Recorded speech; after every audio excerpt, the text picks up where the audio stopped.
ಮಹಾಭಾರತ ಭಾಗ 4 ವಿಚಿತ್ರವೀರ್ಯ ಮತ್ತು ವೇದವ್ಯಾಸ.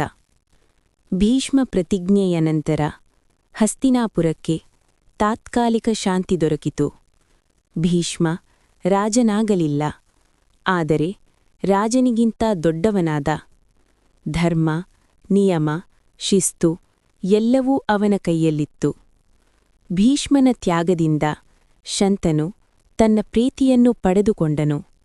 ಸತ್ಯವತಿ ಹಸ್ತಿನಾಪುರದ ಮಹಾರಾಣಿಯಾದಳು.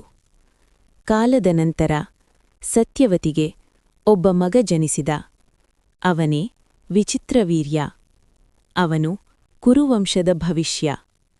ಕಾಲ ಯಾರನ್ನೂ ಬಿಡುವುದಿಲ್ಲ. ಶಂತನು ಮರಣ ಸಮಯದಲ್ಲಿ ಭೀಷ್ಮನ ಕೈಹಿಡಿದು ಹೇಳಿದನು, ಕುರುವಂಶವನ್ನು ನೀನೇ ಕಾಪಾಡಬೇಕು ಎಂದು ಹೇಳಿ ಶಂತನು ಅಣ್ಣು ಮುಚ್ಚಿದ. ವಿಚಿತ್ರವೀರ್ಯ ಇನ್ನೂ ಬಾಲಕ, ಆದರೆ ಹಸ್ತಿನಾಪುರ ಭೀಷ್ಮನ ಕೈಯಲ್ಲಿ ಸುರಕ್ಷಿತವಾಗಿತ್ತು. ಕಾಶಿ ದೇಶದಲ್ಲಿ ಅಂಬಿಕಾ, ಅಂಬಾಲಿಕಾ ಮತ್ತು ಅಂಬಾರವರ ಮಹಾಸ್ವಯಂವರ ನಡೆಯುತ್ತಿತ್ತು.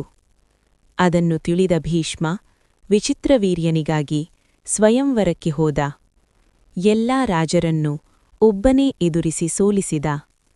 ನಂತರ ಭೀಷ್ಮ 3 ರಾಜಕುಮಾರಿಯರನ್ನು ಹಸ್ತಿನಾಪುರಕ್ಕೆ ತಂದ.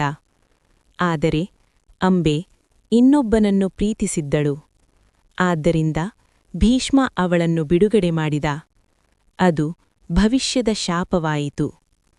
ಅಂಬಿಕಾ ಮತ್ತು ಅಂಬಾಲಿಕಾ ವಿಚಿತ್ರವೀರ್ಯರ ಪತ್ನಿಗಳಾದರು. ಕುರುವಂಶ ಭವಿಷ್ಯದ ನಿರೀಕ್ಷೆಯಲ್ಲಿತ್ತು, ಆದರೆ ವಿಧಿ ಬೇರೆಯೇ ಇತ್ತು. ವಿಚಿತ್ರವೀರ್ಯ ಯುವ ವಯಸ್ಸಲ್ಲೇ ಸಂತಾನವಿಲ್ಲದೆ ಮರಣ ಹೊಂದಿದ. ಕುರುವಂಶ ಅಳಿವಿನ ಅಂಚಿನಲ್ಲಿತ್ತು. ಆದರೆ ಸತ್ಯವತಿ ಒಂದು ನಿರ್ಧಾರ ತೆಗೆದುಕೊಂಡಳು. ಸತ್ಯವತಿ ತನ್ನ ಮಗನನ್ನು ಕರೆಸಿದಳು.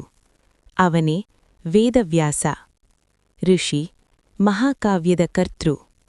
ಕುರುವಂಶ ಉಳಿಯಬೇಕಾದರೆ ಒಂದು ಪುರಾತನ ಪದ್ಧತಿಯ ಅನಿವಾರ್ಯ ಇತ್ತು. ಅದು ಭವಿಷ್ಯದ ಮಹಾಯುದ್ಧದ ಬೀಜ ಬಿತ್ತಲಿದೆ.